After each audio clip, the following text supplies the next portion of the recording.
అందరికీ welcome back to my channel అలా మీ సిరితో. ఇవాళ చేయబోయే రెసిపీ పెసరపప్పు చారు అండి.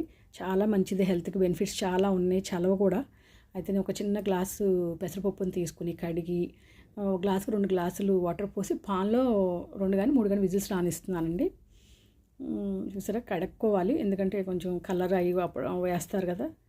ఈ 3 విజిల్స్ వచ్చిన తర్వాత స్టవ్ ఆఫ్ చేసుకోవాలి. ఈలోపు ఉల్లిపాయ నేను సగం పెద్దకాయ కదా, అందుకే సగమే తీసుకుంటున్నాను. టమాటా 1, 4 పచ్చిమిరపకాయలు, కరివేపాకు, కొత్తిమీర, ఒక నిమ్మకాయ లాస్ట్లో మనం యూస్ చేస్తామండి. విజిల్ వచ్చేసింది, పెసరపప్పు ఉడిగిపోయింది చూసారా. ఇప్పుడు మనం దాన్ని గ్రైండ్ అస్సలు చేయొద్దండి, మిక్సీ పట్టొద్దు. అసలు మిక్సీ పెడితే పెసరపప్పు బాగోదండి. చేతితోని ఇలా గరిటతో బాగా స్మాష్ చేసి పప్పు గుత్తితో తిప్పితే మనకి బాగా మెత్తగా అయిపోతుందండి. ఈ ఫ్లేవరే బాగుంటుంది. కందిపప్పుకి అయితే మనం గ్రైండ్ చేసుకోవచ్చు, కానీ పెసరపప్పు గ్రైండ్ చేయొద్దండి పర్టికులర్గా, ఎందుకంటే టేస్ట్ మారిపోద్దని చెప్తున్నాను. ఇప్పుడు డైరెక్ట్గా మనం పోపు పెట్టేసుకోవటమేనండి.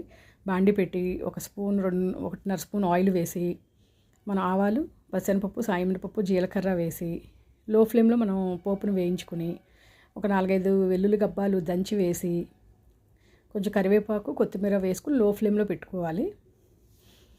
మనం పచ్చిమిరపకాయ ముక్కలు బారుగా కోసుకుని, ఉల్లిపాయ ముక్కలు కూడా బారుగా కోసుకుంటే బాగుంటుందండి.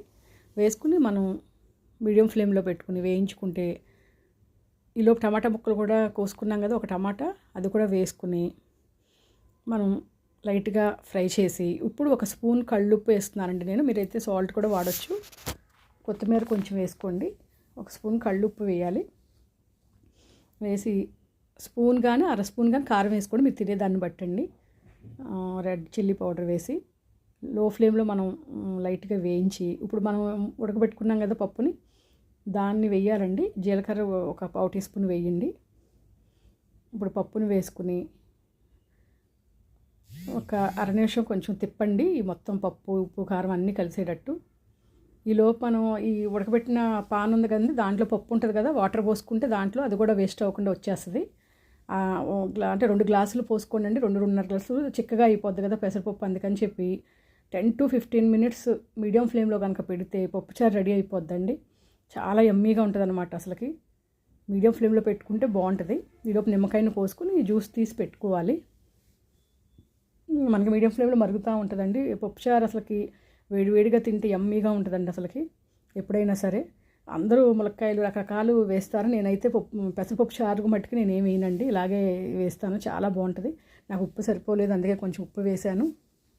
దగ్గరికి వచ్చేసిందండి, అసలుకి ఉడికిపోయింది అనమాట. 10 to 15 మినిట్స్ లోపే అయిపోద్ది అసలుకి. ఇప్పుడు నేను లెమన్ జ్యూస్ని తీసుకుని ఇప్పుడు లెమన్ జ్యూస్ని పిండుతున్నాను.